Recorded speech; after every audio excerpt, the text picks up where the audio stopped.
Hey, what is up guys? It's your boy Speed here, and today I have a bit of a different video. So I feel like for a while now, at least for the last month, I've been mostly making either meta updates, tier lists, or gameplay analysis. And this is fine, like these are the videos I prefer to make and I think a lot of you guys enjoy as well. But it's definitely been a while since I've kind of made like a tips and tricks video, kind of discussing just what I think you guys generally need to do better, the knowledge and the understanding, the things you should focus on so you can get to the next level. So I have a list of only 3 things here. I really wanted to focus on the things I genuinely think are like hyper important. You know, there's a lot of things to focus on in Dota. It's funny, every time I do a coaching session with one of my students, sometimes I even learn things. I'm like, wow, I forgot that was important and that was important, and this is something you have to improve on if you want to get better. Because like a lot of Dota is just implementing things into your gameplay, learning something new so that it eventually becomes intuition. And then, you know, hopefully you stack different pieces of knowledge and intuition you have on top of each other, and eventually you get really good. All right, before we get into the main part of the video, I do want to let you guys know that I'm not only posting videos here on YouTube, I also frequently post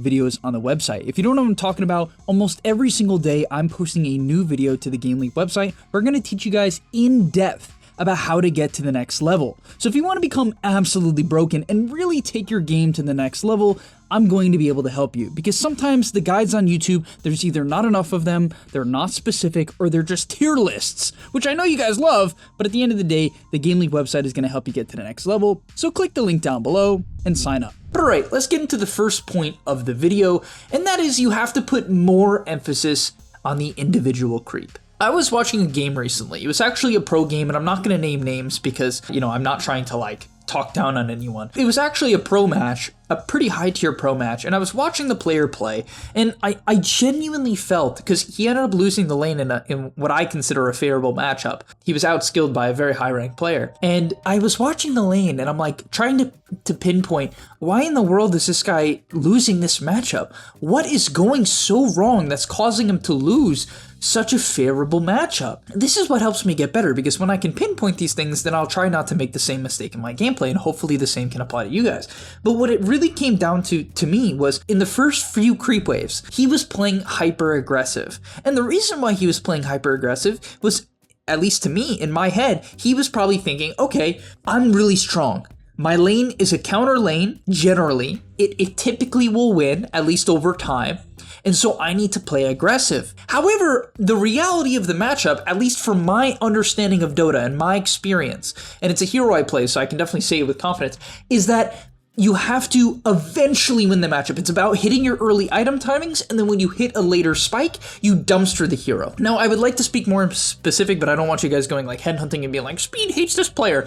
But the point is that in the early waves, he missed 50 to 70% of the CS. 75, you get the point, there's 4 creeps. He missed 2 or 3 creeps per wave on like the first 4 waves. And so he ended up having 6 last hits at minute 3. Now you might be saying, oh my god, Speed, I never miss last hits. 6 last hits at minute 3, this guy must be a noob. I should be a pro player. Well, the reality is you're not receiving nearly as much pressure on the individual creep that he is. The enemy support is not pulling as much. The enemy carry is pulling less aggro and contesting the creeps at a weaker time. The enemy carry is probably not casting spells to grief you. You're not getting nuked at the right times to make you miss CS. You're receiving a fraction of the pressure. Now, I know that might be hard to hear for people who think like, oh, I'm stuck in 3K because, you know, my teammates or whatever. The reality is that if you truly understood how easy it is relative in your bracket, you could carry anyway. But moving back to the point, you have to put more emphasis on the individual creep. It's all a snowball effect.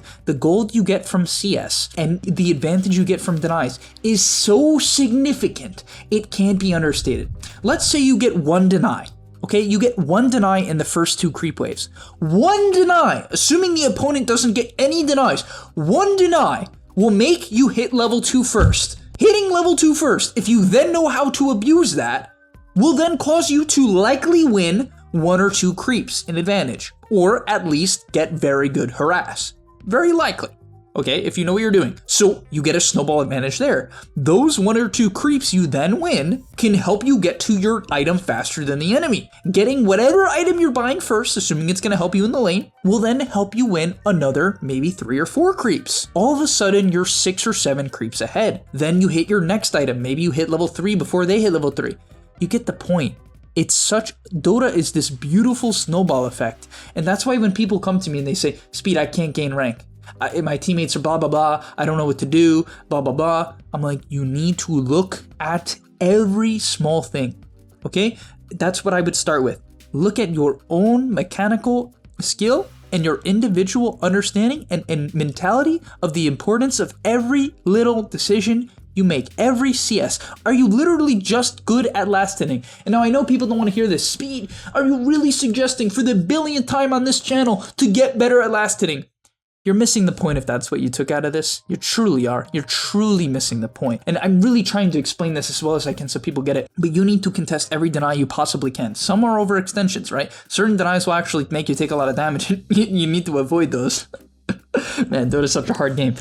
But every individual creep is going to help you get to that next item, that next level. And when you understand what that next item does and then play according to that next item spike, you then win your lane harder. And then if you can get a couple of denies, you hit your level timing harder. It's a snowball effect. So please guys, do not underestimate the individual creep. If you are a support player and you are watching this video, you do not contest enough creeps. You don't. I guarantee you do not. Honestly, I think it is a big improvement in the future of Dota. I think in the next 2 years, especially at the pro level, but hopefully it will trickle down into pubs as that's typically how it works.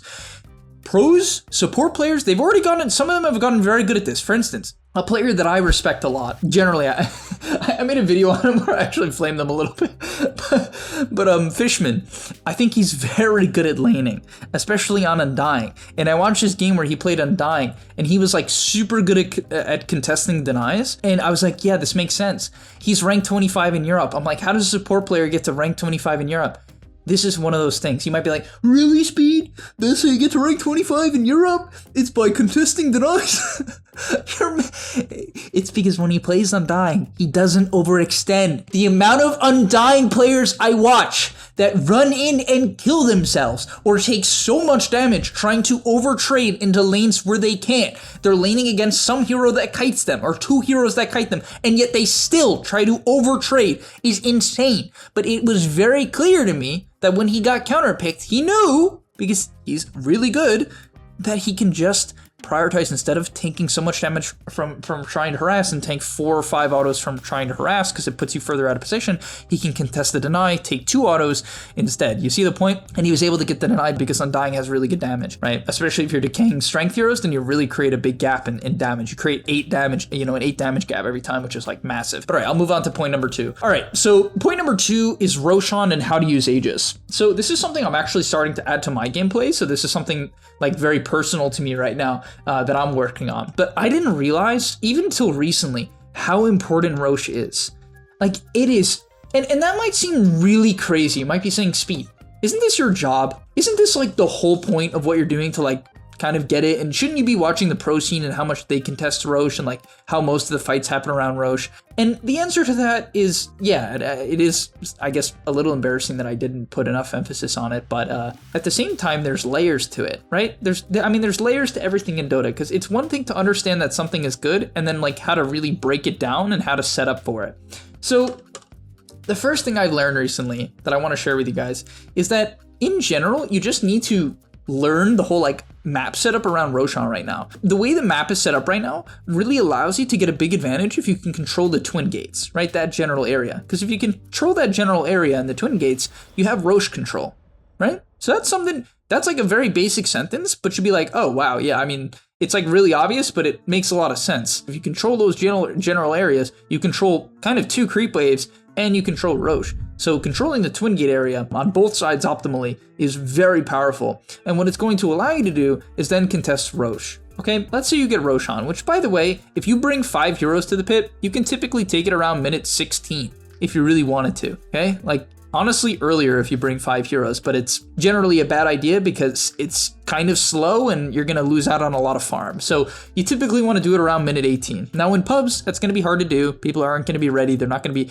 willing to do it. If you're trying to gain MMR, you have to be the guy who says, okay, my team want to fight near Rosh. My team is near Rosh.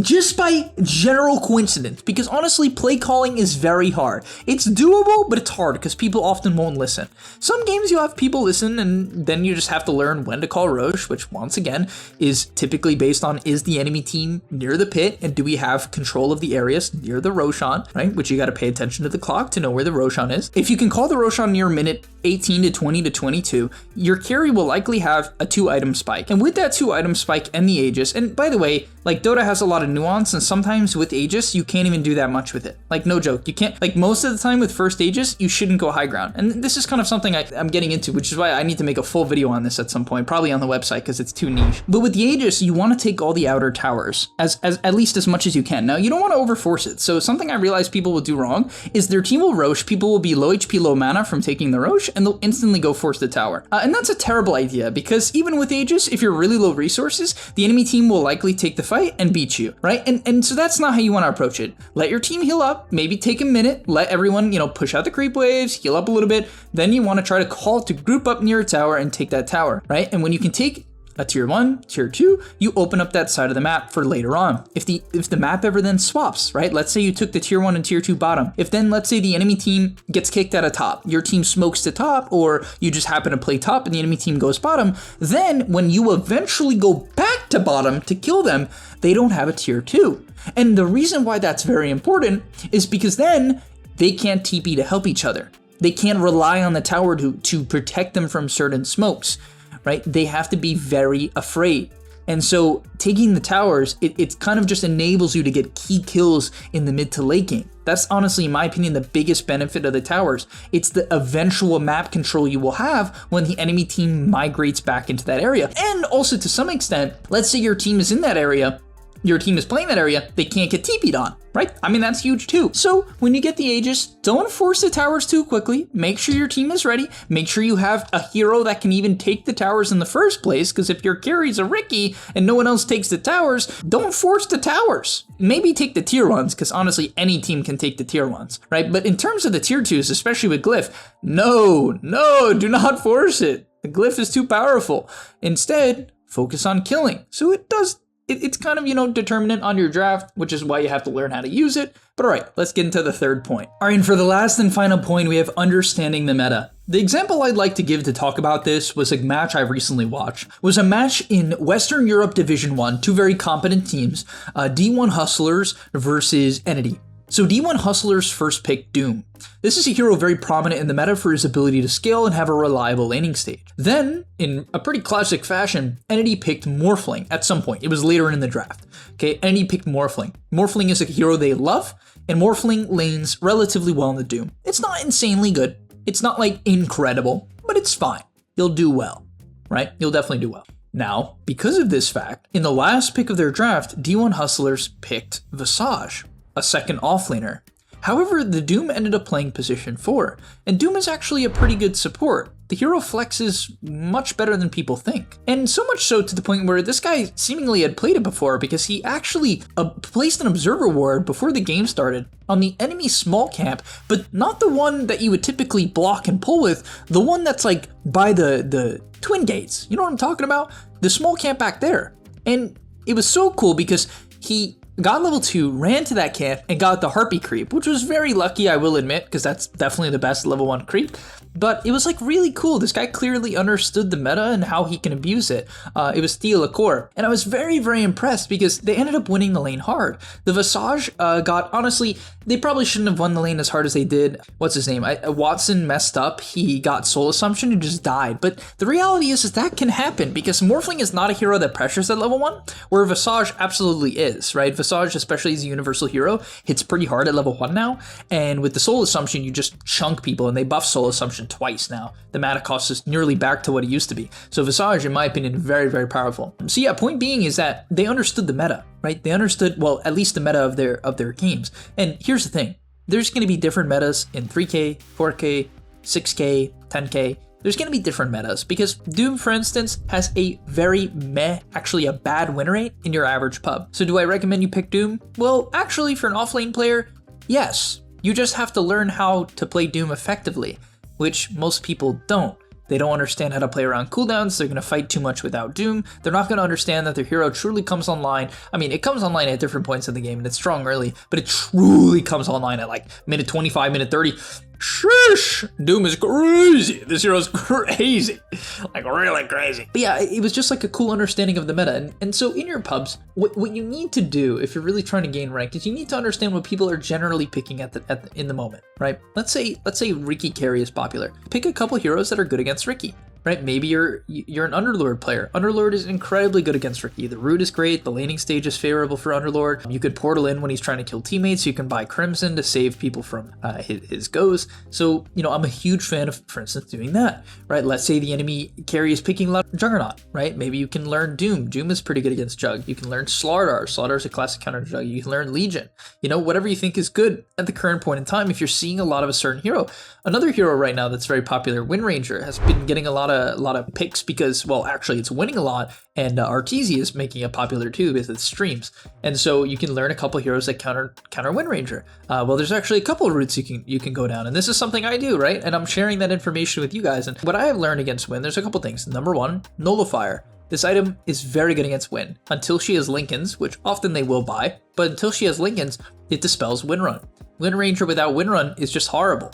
Right? It's like super horrible, and Nullifier is a very, honestly, in my opinion, hard broken item. I think this item is hyper broken. Like, I'm being blunt. I really think Nullifier is like a top 5 late game item in Dota. So broken. Moving on though, it's just been buffed like way too hard in my opinion. There's that, right? You can counter Wind Ranger. Let's say the enemy team, maybe Ursa's popular. Same thing with the Nullifier. You can dispel his overpower. I actually just saw Zai do that in a match, right? Where he was against an Ursa, he picked Magnus, and Ursa's a common Magnus counter. It does well in the lane, does well in the game, because if you get RP'd, you have an rage likely due to your shard and due to your ult, and so the RP won't do that much. And you don't really care about getting skewered into the enemy team necessarily as much as other carries, because once again, you click and rage and you turn. What he did though is he bought a Nullifier, and when you Nullifier the Ursa, he loses his overpower stacks, and Ursa without overpower just doesn't do any damage. And it's just like part of the reason why, honestly, Ursa, in my opinion, if the enemy team knows what they're doing, is like not unplayable, but like really questionable, because one item just removes one of his, I would say, his most important ability, because you could say it's Fury Swipes, but Fury Swipes without overpower is just not that good. Like, it just doesn't, the abilities need each other to function, right? They don't do well by themselves unless you're going some Moonshard Ursa, which of course you're not. So that was really, really cool. Point being is understanding meta is something I actually, on this channel, like I talk about meta a lot. I talk about what's good. People like to hear about what's good. But you have to also learn how to play against certain heroes, how to play against the meta. You can't just know, like, here's the problem, guys. And this is something I really feel passionately about. The problem is that the average player just wants to hear that Medusa counters Magnus, Medusa counters Doom. Okay, I will pick Medusa against Doom. I should just win. That's good enough. Medusa's meta. She's strong. She's good against Doom. I should just win. When in reality, you have to know why. You have to know, how do I play the lane? You have to know, what items should I buy? What timing allows me to counter Doom? Should I get an Aegis? The answer is, yes, you should! Sorry, that might have been a little bit too loud, but the point is that you have to understand why. And that's why point number 3 on this list is understanding the meta. Not understanding what to pick, not understanding what heroes are broken.